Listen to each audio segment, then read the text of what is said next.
नमस्कार, आप सभी का स्वागत है योग और स्वास्थ्य पर आधारित हमारे इस बेहद खास कार्यक्रम स्वस्थ विचार में। मैं हूं आपके साथ आपका साथी विकास। दर्शकों, स्वस्थ विचार एक ऐसा कार्यक्रम है जिसमें योग और आयुर्वेद इनका समावेश कैसे होगा, आपके शरीर आपके स्वास्थ्य के लिए आप इनका प्रयोग कैसे कर सकते हैं, उन सभी विषयों पर इस कार्यक्रम में चर्चा की जाती है। और साथ ही साथ लक्षणों को भी बताया जाता है, यानी किस रोग के किस तरीके के लक्षण होते हैं जिनको पहचान कर आप उनका उपचार स्वयं कर सकें। यही हमारे इस कार्यक्रम का मूल उद्देश्य है कि आप अपने रोगों को स्वयं में पहचान कर उनका उपचार कर पाएं और साथ ही साथ अपने आप में, अपनी दिनचर्या में आप सजग सावधान रहें और अपना वैद्य स्वयं बन सकें। और इन सभी विषयों में हमारा मार्गदर्शन करते हैं जाने माने असाध्य रोग निवारक गायत्री सिद्ध पंडित श्री लक्ष्मण दास रतन भारद्वाज जी। चलिए सबसे पहले गुरु जी का स्वागत करेंगे और कार्यक्रम की शुरुआत करते हैं। गुरु जी, आपका स्वागत है। नमस्कार। नमस्कार। ये कार्यक्रम आप सभी के लिए हम लेकर आए हैं और हम चाहते हैं कि आप इस कार्यक्रम का हिस्सा बने। यदि आपके साथ किसी भी तरह का रोग है, शारीरिक कष्ट है, तो आप इस कार्यक्रम में सीधे जुड़ सकते हैं। हमें कॉल कर सकते हैं या व्हाट्सएप के जरिए मैसेज भी भेज सकते हैं। व्हाट्सएप मैसेज में आपको लिखना है अपना नाम, उम्र, कहां से बात कर रहे हैं और पूरा सवाल। और साथ ही साथ आपको याद दिलाते हैं कि जब भी आप इस कार्यक्रम को देखने बैठें तो कॉपी और पेन जरूर लेकर बैठा करें। नुस्खे और उपचारों को लिख जरूर लिया करें ताकि भविष्य में कभी भी कोई भी ऐसी स्थिति आपके सामने हो तो आप उन चुनौतियों का सामना कर सकें। तो चलिए शुरू करते हैं आज के मुख्य विषय पर चर्चा। आज के इस अंक में हम गुरुजी बात करेंगे तालुओं पर जो छाले पड़ जाते हैं। बहुत से अलग अलग कारण हो सकते हैं, गर्म गर्म कुछ लगने की वजह से या अन्य किसी कारणों से एक जख्म जैसे बन जाते हैं, फफोले जैसे बन जाते हैं और वो बहुत ज्यादा बोलने में भी, जब जीभ भी अगर हल्की सी लगती है तो एकदम करंट सा दौड़ने लगता है।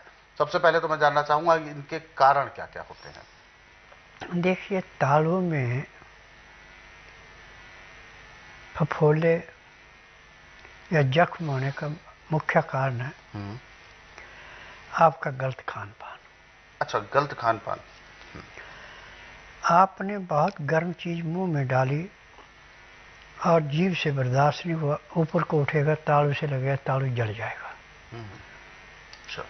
जहाँ पे गर्म चीज लगती है वहाँ पे बाहर की चमड़ी जल जाए तो अंदर पानी रुक जाता है, फफोले हो जाते हैं। बिल्कुल। अब उसके अंदर हम दवाई तो कोई लगा नहीं सकते क्योंकि मुंह है, मुंह के अंदर जो भी हम लगाएंगे वो अंदर चला जाएगा। तो इसके लिए सबसे पहले तो मेरी हर एक से एक निवेदन है कि हमेशा मुंह में वो चीज डालो जो ना ज़्यादा ठंडी हो ना ज़्यादा गर्म हो, नवाई चीज, तो कभी ये रोग हो ही नहीं सकता। अच्छा। परंतु जब हो गया तो कई तो ऐसा करते हैं फटाफट ठंडा पानी पी लेते हैं या मुंह में भरते हैं, उससे रोग बढ़ता है। अब आपको क्या करना कि हल्का गर्म पानी के अंदर नमक डालना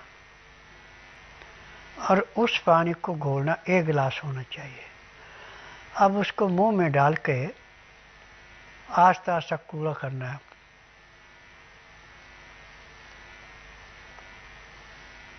अब वो तालू में लगता जाएगा, सिकाई हुई, जहाँ पे फफोला था, पानी भरा हुआ था, उस नमक की लाग से वो बाहर की चमड़ी फट जाएगी, पानी निकल जाएगा। अब उसको थूकते जाओ। 1 गिलास को समाप्त करने में, मुंह में छालों को सिकाई करने में 20 मिनट का समय लेना। फिर उसके बाद आपको काफ़ी आराम महसूस होगा। उसके बाद आप रुई लें, असली शहद में बोएं और जैसे बिस्तरे पे चादर बिछाते ऐसे रुई का उसका शहद लगेगा, लेप कर दें।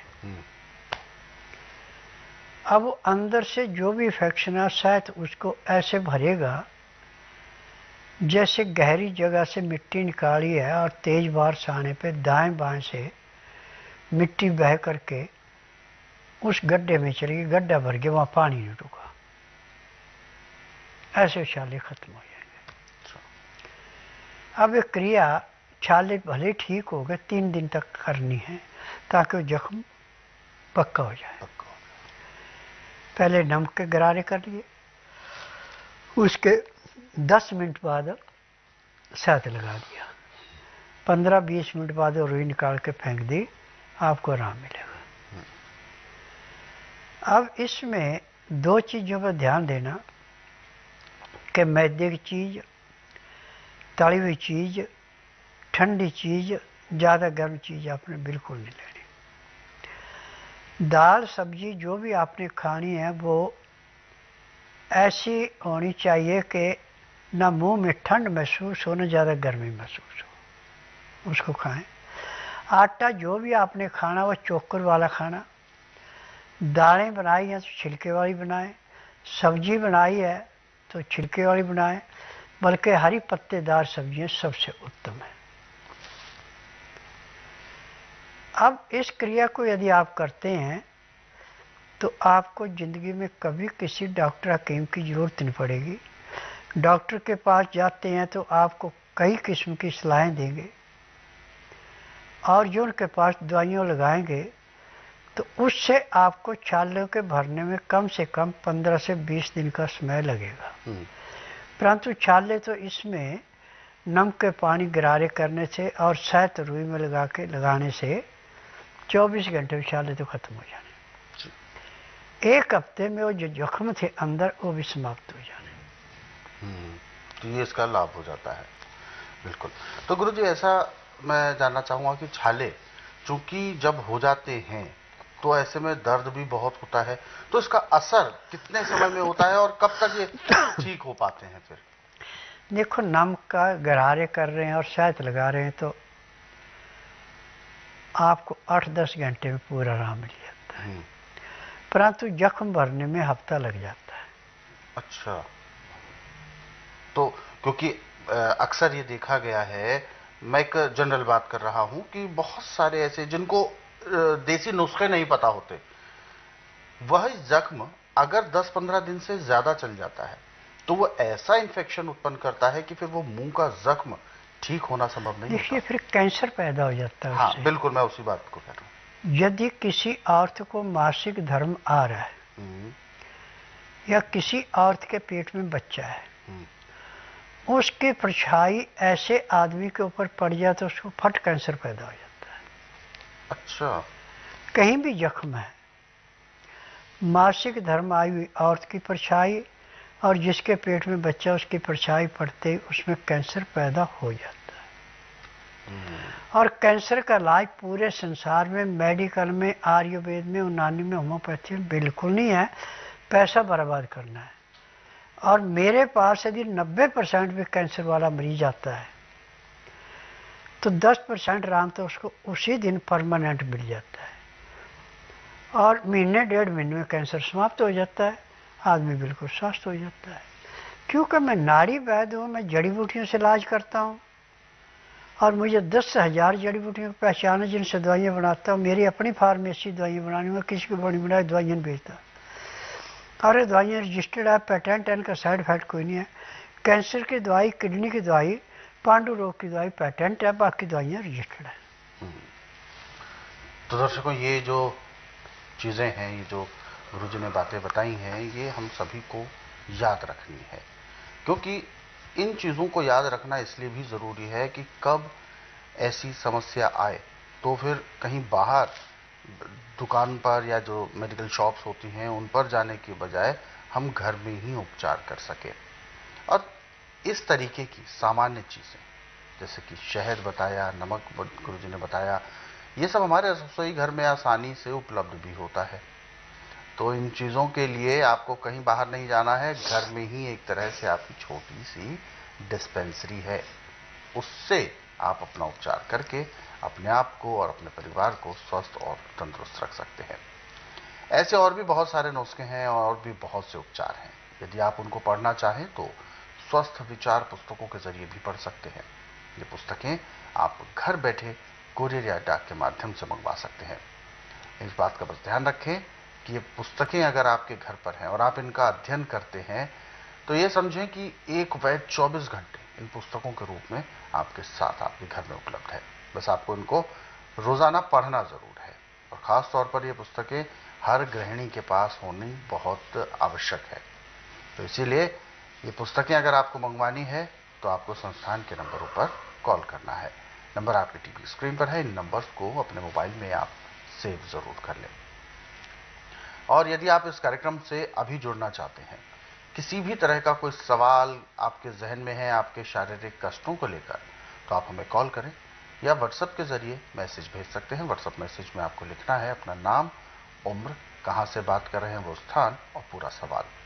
तो चलिए आगे बढ़ते हैं और जो व्हाट्सएप मैसेजेस हमें दर्शकों ने भेजे हैं उनको इस कार्यक्रम में हम जरूर शामिल करेंगे। और पहला व्हाट्सएप मैसेज यहां पर हम ले रहे हैं। ये मैसेज हमें आया है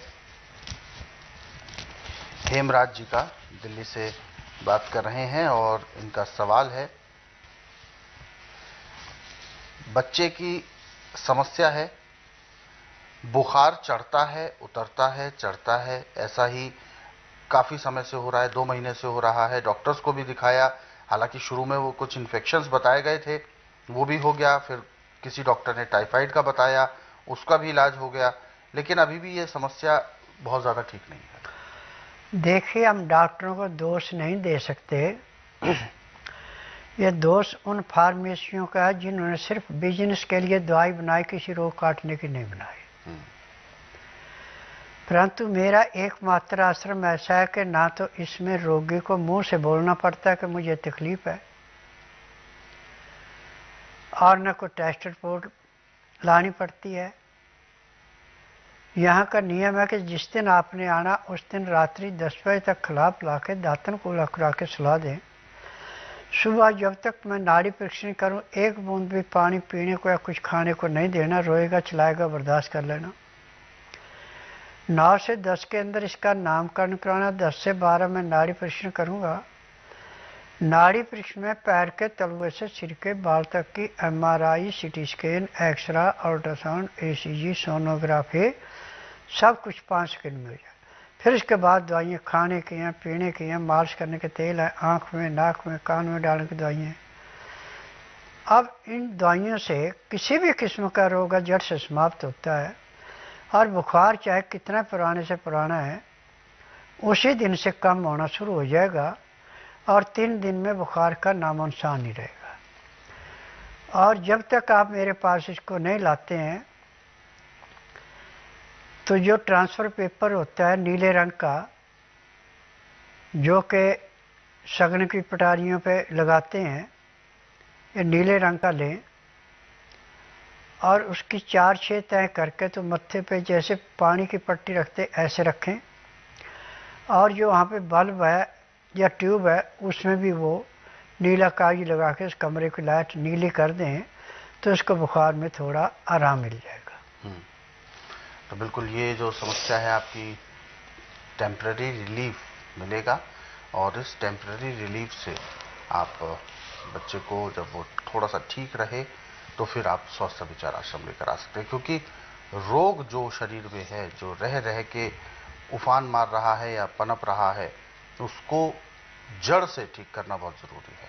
तो ये तब संभव है जब जड़ी बूटियों द्वारा निर्मित औषधियां दी जाएंगी बच्चे को। तो इसके लिए आप जल्द से जल्द लेकर आएँ।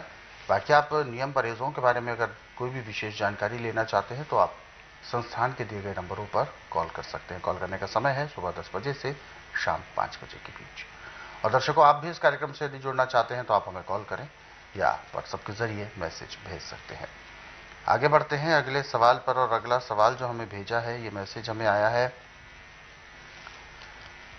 स्मृति जी का, और ये बात कर रहे हैं इंदौर मध्य प्रदेश से।